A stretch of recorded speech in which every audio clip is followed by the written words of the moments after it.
les cygnes. Oh, mais, moment blanc de l'année, moi des blancs unanimes, des blancs comme neigés, blancs des jardins et des vergers, blancs des cygnes, blancs unanimes. C'est le mois où les cygnes ont l'air en fleurs, tout extasiés, comme des cerisiers. On dirait des premières communiantes, cœur virginal, qui se pose moins qu'il n'effleure, et l'eau du canal leur est un calme reposoir, paré des linges de la lune et de vertes plantes. Même la nuit reste blanche comme un parloir, grâce à la complicité des cygnes, qu'on dirait des communiantes du matin, dans un nonchaloir de mousseline. Et l'air a l'air divin. La lune repose sur l'eau. Oh, secrète analogie. L'hostie aussi a un halo. La lune aussi cache un visage, comme l'hostie. Et les cygnes en communient, pour que la lune ajoute à leur blancheur un signe. Première communion des cygnes, durant les nuits de mai. Oh, mai, moment blanc de l'année. Tout est parallèle, tous en dimanche. Les cerisiers font des groupes de robes blanches. Est-ce la première communion des arbres? Les cygnes ont ouvert leur aile en forme de harpe, harpe de long grain aux musiques d'argent. Oh, mais, moment blanc de l'année, symphonie en blanc, toute blancheur, lune après lune, même la nuit reste éclairée, grâce à la lune qui chemine.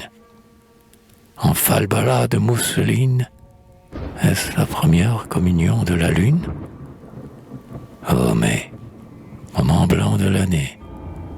Oh, mais, moi des blancs propagés, blancs des âmes et des vergers, blancs des cygnes, blancs unanimes.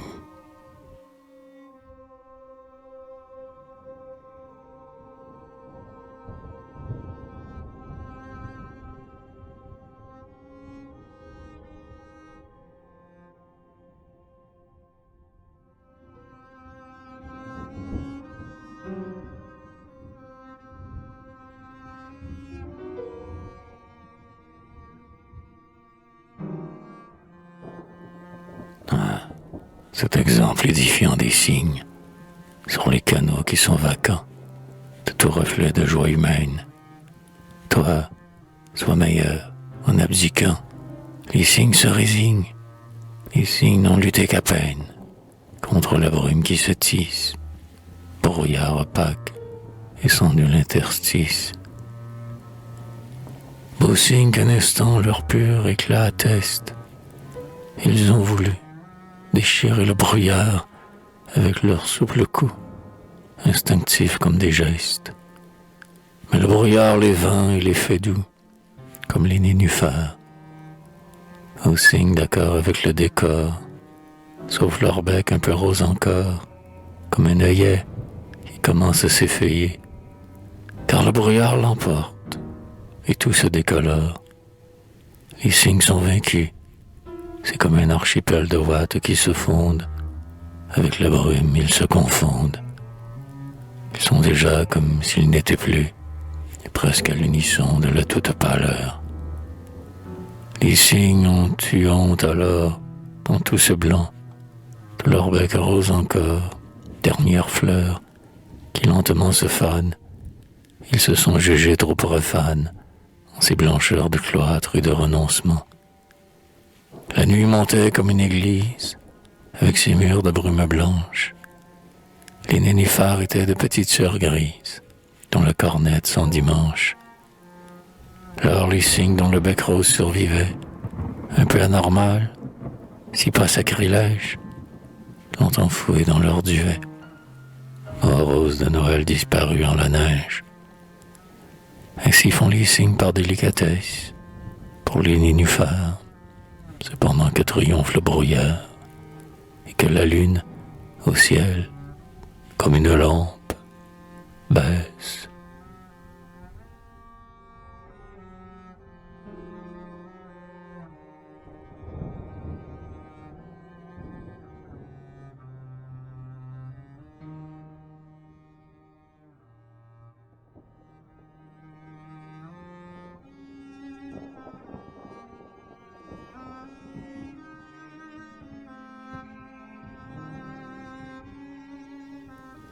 Ô cygne blanc, c'est une âme peut-être habillée en oiseau.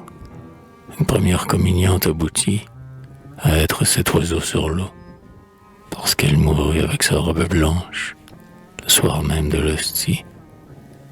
Et la voilà pour toute une autre vie, à se continuer en blanc, à être cet oiseau qui est toujours son dimanche.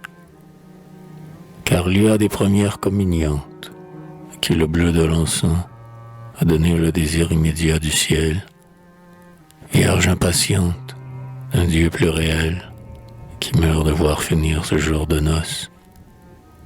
Elle ne pourrait plus vivre avec des toilettes profanes. Le lys est mort dès qu'il se fane. Ah, c'est continuer dans ces blancheurs de givre. Jésus les exauce, et leur âme en allée habite un cygne blanc, oiseau trop discret pour qu'elle s'en souvienne, oiseau si ressemblant à la robe d'un jour, désormais quotidienne.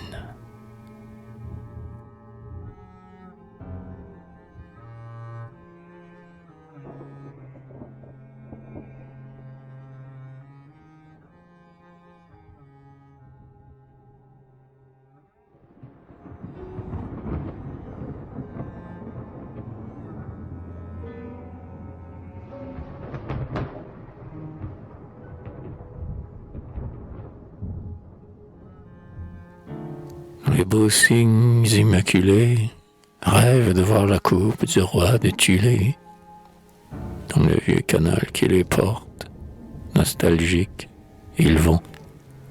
La coupe de l'amour fidèle, peut-être gît-elle en cette eau morte. Ah, pour la trouver, plongée jusqu'au fond. Les beaux cygnes immaculés rêvent de voir la coupe du roi de Tulé. Ce n'est pas dans la mer en vacarme que le vieux roi jeta la coupe, si boire de ses larmes. Les beaux cygnes s'attroupent. Ah, si c'était ici. Le sel des pleurs est amer, amer aussi. Ils vont se croire sur la mer. Les beaux cygnes immaculés cherchent dans le canal la coupe de Tulé.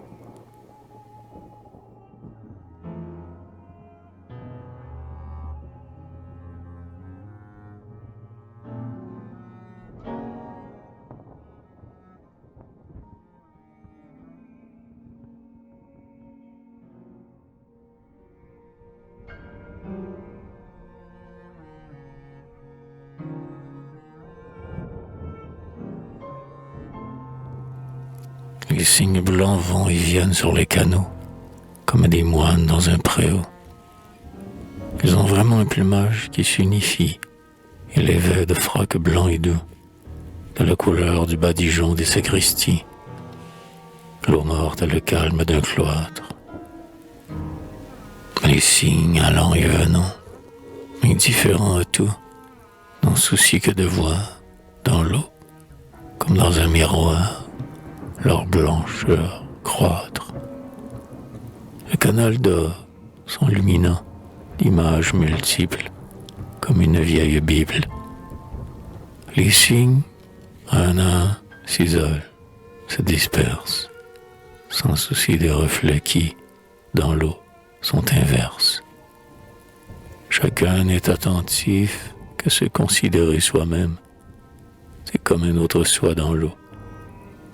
L'eau s'est plissée en un halo dont il est le captif, comme il s'apparaît blême. Et dans quel recul, il est bien celui qui renonce. L'eau se fonce, peu à peu dans ce miroir il devient nul. Ô beau cygne qui s'ingénie à être doux, comme des moines, loin du bruit, et qui, pour le salut du monde, chaque nuit, sous les espèces des étoiles communie.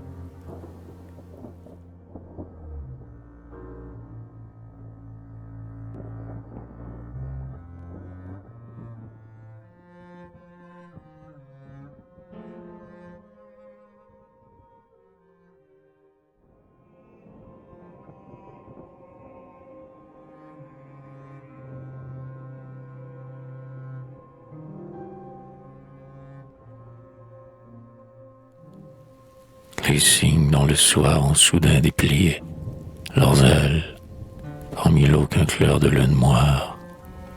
On y sent soulever un frisson qui va croître comme le long du feuillage des peupliers. Frisson pareil à ceux d'un grand vent dans les arbres. C'est comme une musique en pleurs d'être charnel, musique d'une harpe qui serait une aile, car les ailes de cygne ont la forme des harpes. Ces harpes tout à coup ont déchiré la brume, les nénuphars lèvent leur voile de béguine, tout se recueille, tout écoute le beau cygne qui dresse sur l'eau morte un arpège de plumes. Concert nocturne où, seul, je m'arrête de vivre.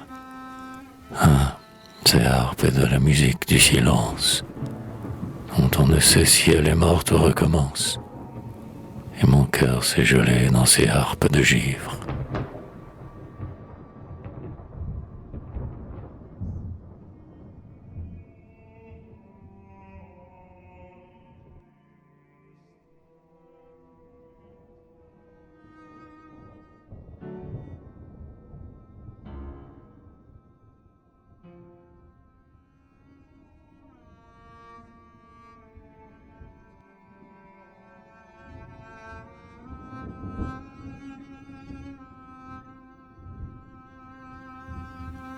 La flotte des heureux cygnes appareillait. Un grand cri en chemin a déchiré la trame du silence. Un grand cri presque humain. Un nouveau cri s'élance. On dirait qu'un des beaux cygnes a s'effeuillé. C'était le plus beau, le plus calme. Tout à coup le voici, fiévreux, transi. Il s'enfle comme une flamme. Il s'effare. Il a des bonds de moribond qui veut sortir de son lit. L'eau du canal s'éraille. Le cygne se lève, défaille. Et même, semble-t-il, son duvet en pâlit. Le cri maintenant se module. C'est moins cri qu'un hymne extasié. Le son s'éteint dans le gosier, comme si c'était son aile présent qui chantait, telle une grande harpe en tulle. Le cygne chante. Ah, cette voix qu'on attendait, faible comme une absente, qui revient mourir au pays. Qui va mourir? Quelle âme est en peine? Les cygnes, tout autour, songent au soir de l'agonie, où ce sera leur tour de se chanter avec cette voix presque humaine. Le cygne chante, encore un peu, à voix diminuante. C'est déjà comme un râle. Son duvet blanc se roidit, et, quoique blanc, semble plus pâle. Et tout se refroidit, et c'est le froid du vent du nord, et on n'entend passer la mort.